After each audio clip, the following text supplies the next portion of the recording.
आज मैं आप सभी के साथ क्लार्क नाम के एक ऐसे 17-18 साल के बच्चे का केस शेयर करने जा रही हूँ, जिसने अपना जीवन व्हील चेयर पर निकाला। बात सिर्फ़ इतनी सी नहीं थी कि वो बच्चा बीमार था और ये जो छोटा-सा सिर्फ़ 17-18 साल का उसका जीवन था, वो उसने व्हील चेयर पर गुज़ारा था। बल्कि इससे भी बड़ी बात जो जानकारी उस बच्चे ने दी, उसने बताया कि ना सिर्फ़ ये शरीर उसके द्वारा चूज़ किया गया था। देखिए, हम सबको ना अपने शरीर से कुछ ना कुछ शिकायतें रहती हैं। हम लंबे ज़्यादा हैं या लंबे नहीं हैं, या पतले ज़्यादा हैं या मोटे हैं, या मतलब शिकायतें रहती हैं। लेकिन यहाँ देखिए कि एक बच्चा जो पूरी तरह से डिसेबल था, जो अपने पैरों पर खड़ा भी नहीं हो सकता था, ऐसा बच्चा एज़ ए सोल वर्ड से हमें मैसेज पहुँचा रहा है कि ये जो भी शरीर आज आपके पास है, वो आप ही का चूज़ किया हुआ है। और ये वाला जो जीवन है ना, अभी जो आप जीवन जी रहे हैं, हर फैसला, हर थॉट, हर चीज़ जो आप पर असर डाल रही है, वो इस शरीर में जो कुछ भी कुछ प्लस या माइनस कर रही है, वो भी आप खुद कर रहे हैं। यानी पूरी तरह से, चाहे एज ए सोल और चाहे इस धरती पर एक इंसान के तौर पर, ये शरीर हमारे द्वारा ही हमारे लिए क्रिएट किया गया है। इसलिए आपके पास जैसी भी बॉडी है, चाहे आपको उससे शिकायतें हों कि हम मोटे हैं, हम लंबे नहीं हैं, कुछ भी शिकायत हो, ये याद रखिए कि ये शरीर आपने अपने लिए चूज़ किया है, किसी किसी वजह से चूज़ किया है। आपके मार्गदर्शक ने आपके लिए चूज़ किया है, किसी कारण से चूज़ किया है। इसे प्रेम कीजिए और फिर देखिए, जैसे प्रेम की ऊर्जा किसी भी चीज़ में एक खूबसूरत परिवर्तन ला सकती है, वो आपके शरीर में भी ला सकती है। खैर, अब मैं क्लार्क के केस पर वापस जाऊँगी। तो क्लार्क के मम्मी-पापा स्कॉट और लिंडा, ये दोनों जेम्स फ्रांक के सेशंस में आए थे।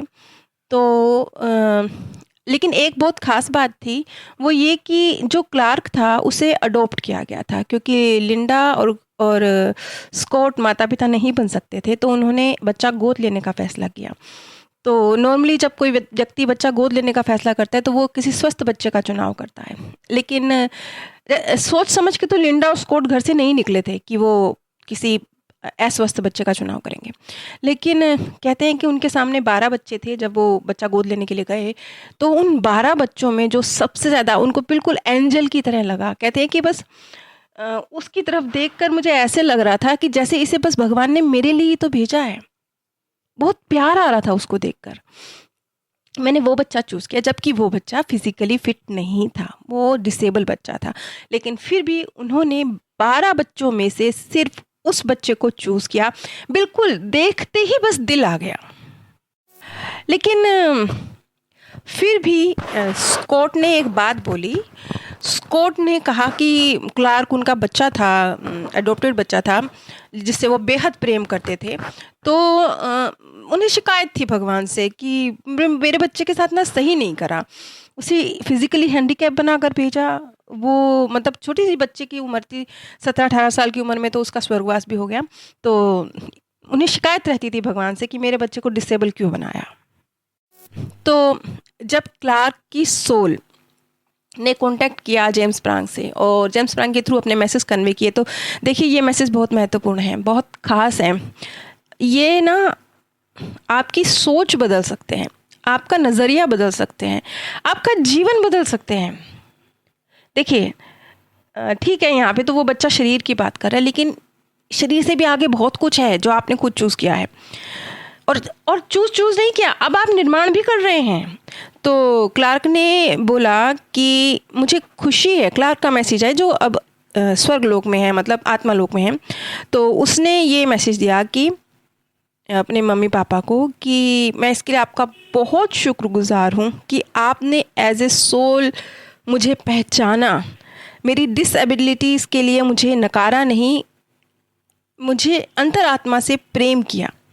और इससे भी ज़्यादा उसने ये बात कही कि मैं सभी ऑडियंस को ये मतलब जानकारी जेम्स फ्रांक के थ्रू देना चाहता हूँ कि आपकी फ़िज़िकल बॉडी आप ही के द्वारा चूज़ की गई है। और उसने भी अपनी फिजिकल बॉडी अपने लिए खुद चूज़ की थी और बहुत सारी वजहों से की थी। और क्लार्क का जो सबसे महत्वपूर्ण सबक था वो था दूसरों को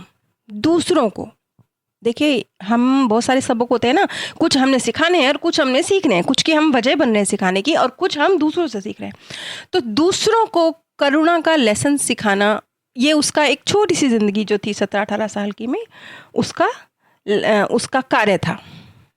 अच्छा, जो क्लार्क था ये एक उच्च स्तरीय आत्मा थी और देखिए, हर आत्मा में इतनी कैपेसिटी नहीं होती कि वो अपने लिए इस तरह का शरीर चूज़ करे।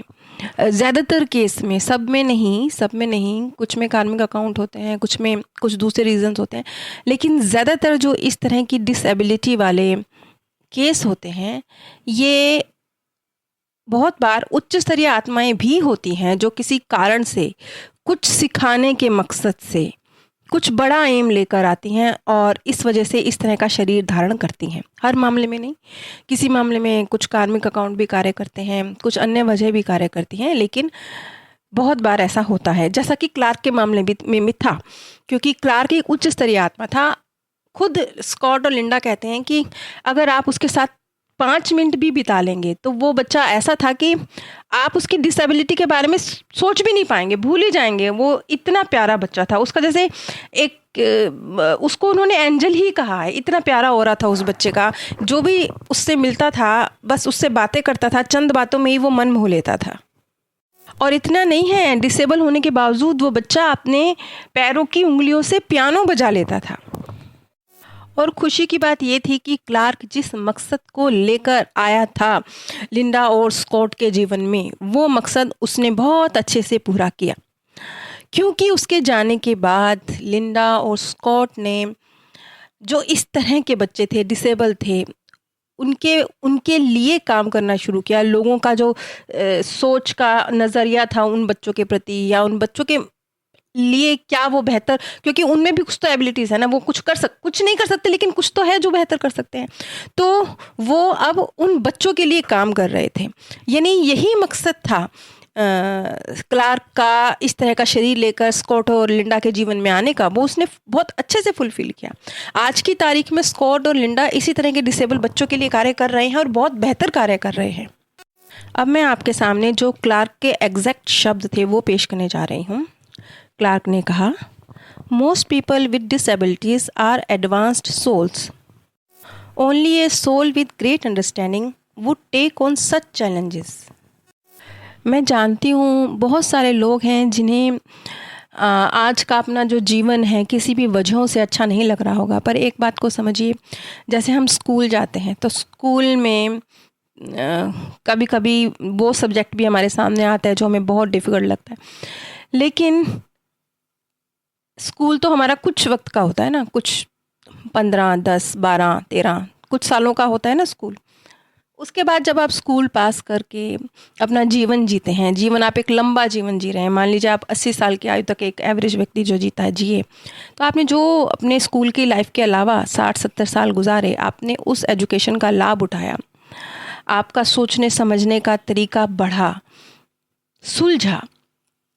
इसी तरीके से जब आप इस धरती पर आते हैं, आपको बहुत डिफ़िकल्ट लगता है अपना जीवन, लेकिन यकीन मानिए ये बहुत छोटा, बहुत छोटा वक्त होता है जो आप धरती लोक पर गुजारते हैं। इससे कहीं ज़्यादा वक्त आप सोल वर्ल्ड में गुजारते हैं। और जिस तरीके से मान लीजिए आपने कोई ट्रेनिंग ली है, आप कोई ट्रेनिंग लेते हैं, 1 साल 2 साल ट्रेनिंग लेते हैं, उसके बाद फिर आप जॉब करते हैं, तो क्या होगा, वो जो 2 साल की ट्रेनिंग है, वो जो आपकी 40-50 साल की नौकरी है उसमें आपकी हेल्प करने वाली है, उसमें क्या आपका पूरा जीवन आपकी हेल्प करने वाली है। इसी तरीके से ये जो धरती लोक का वक्त है, इसे समझिए ट्रेनिंग पीरियड है। डिफ़िकल्ट है ना, अगर कुछ डिफ़िकल्ट लग रहा है वो समझिए ट्रेनिंग पीरियड है। ये आपको मिली हुई है ट्रेनिंग, जैसे 2-3 साल की ट्रेनिंग होती है वैसे आपको ट्रेनिंग है, लेकिन उस ट्रेनिंग के बाद जो आपको बेनिफिट होगा वो आपको बहुत अनंत काल तक होने वाला है। आपकी सोल में परमानेंटली एक क्वालिटी को डेवलप करने वाला है जो आपके हमेशा काम आने वाली है। और आज से ही और अभी से ही अपने शरीर से, अपने मन से भी मैं तो शरीर से आगे की भी एक कदम, हम मन की और दिमाग से भी शिकायतें बंद कर दीजिए, क्योंकि यहाँ पे क्लार्क तो सिर्फ शरीर की बात कर रहे हैं, लेकिन हकीकत में सिर्फ शरीर नहीं, आपका मन भी, आपका दिमाग भी, सब कुछ आपकी क्रिएशन है। तो जब ये आप ही की क्रिएशन है और आप अपनी क्रिएशन को बेहतर भी कर सकते हैं, तो शिकायत क्यों? आज मैं आप सभी के साथ क्लार्क नाम की, नीचे डिस्क्रिप्शन बॉक्स में मैंने आप सभी के साथ अपने सेकंड चैनल का लिंक शेयर किया है। इन दोनों चैनल्स पर ही मृत्यु के बाद की दुनिया के संबंध में जो लोगों के सत्य अनुभव हैं, उनके आधार पर जानकारी प्रस्तुत की जाती है। आप सभी पर परमात्म सौंदर्य, प्रेम और आनंद सदैव बरसता रहे। आप सभी दिव्य परम धाम में स्थान प्राप्त